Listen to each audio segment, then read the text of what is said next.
As Mr. Ricky Cole and Mr. Michael Williams, all members of the mentoring organization Unique Gents. And of course, let me welcome the three of you to the show this morning. Thank you. And tell you how delighted we are to have you with us today, Mr. Threalkill. And let's start with you, Mr. Threalkill, by having you to take a couple of minutes to make some statements in reference to who you are. Mr.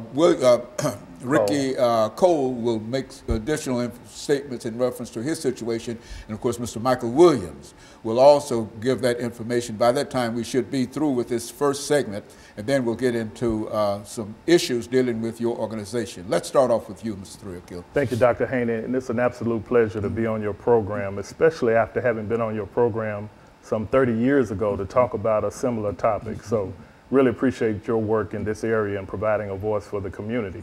But I'm a native Nashvilleian, grew up in 3 public housing communities and went to high school at East Nashville High School, and upon graduation had an athletic scholarship to play football at Vanderbilt University. After that, I went back to the neighborhoods I grew up in to conduct art classes. I was an art major, and subsequently went to work for the mayor's office of Nashville, Mayor Phil Bredesen. I went from there to teaching art at Montgomery Bell Academy, and also spent 7 years working at the Edge Hill Community Center as a community services director and art director. And then in my current role, I'm a diversity director for a construction management company called Skanska. But I think my most important job is being the father to Keziah and Zoe, my 2 daughters, and just trying to guide them in becoming productive young people and eventually productive adults. Very good. I can say that they are going the right way. I had an opportunity to meet the 2 of them. Yes, sir. Mr. Cole, what about your situation? Yes, sir. Good morning, Dr. Haney, and again, thank you for having us this morning. My name is Ricky Cole, and I'm the president of the Unique Gents mentoring organization.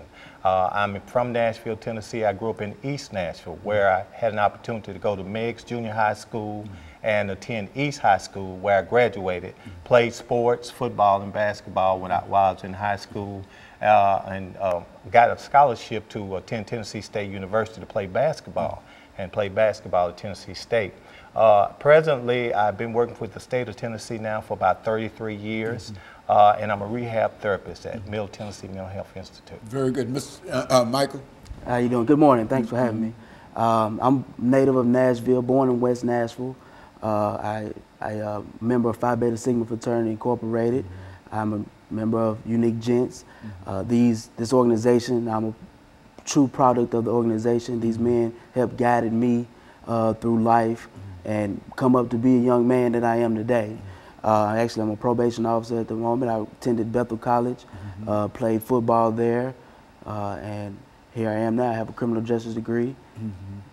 Very good. And of course, I would imagine, Mr. Williams, that being a probation officer, you really come in contact with young African-American males. You know? I do, and it's adults. I see a lot of them on many occasions that they've made the wrong mistake. They had no guidance, and that's what it usually comes from. We don't have a father figure in the household to guide us to become young men in life. So we're out there left to our own desires, our own thoughts, which is very dangerous in a sense. So I see guidance being a big key, a big issue that needs to be attacked. And so the 3 of you working with the organization Unique Gents yes, have an opportunity, as we indicated earlier, Mr. Threalkill, to come in contact with a large number of young African-American males yes, sir. that are having real difficult problems in terms of being successful. Is that what we're saying? Yes, sir. We've had great mentors ourselves coming up, and one in particular that we'll talk about in the next segment was Mr. Edward Mullins, who served as a role model for many of us. And we're trying to carry on his legacy in terms of working with young people to keep them on track. And that's what the Unique Gents organization is all about. And of course, what we're doing, I think we've got about 40 more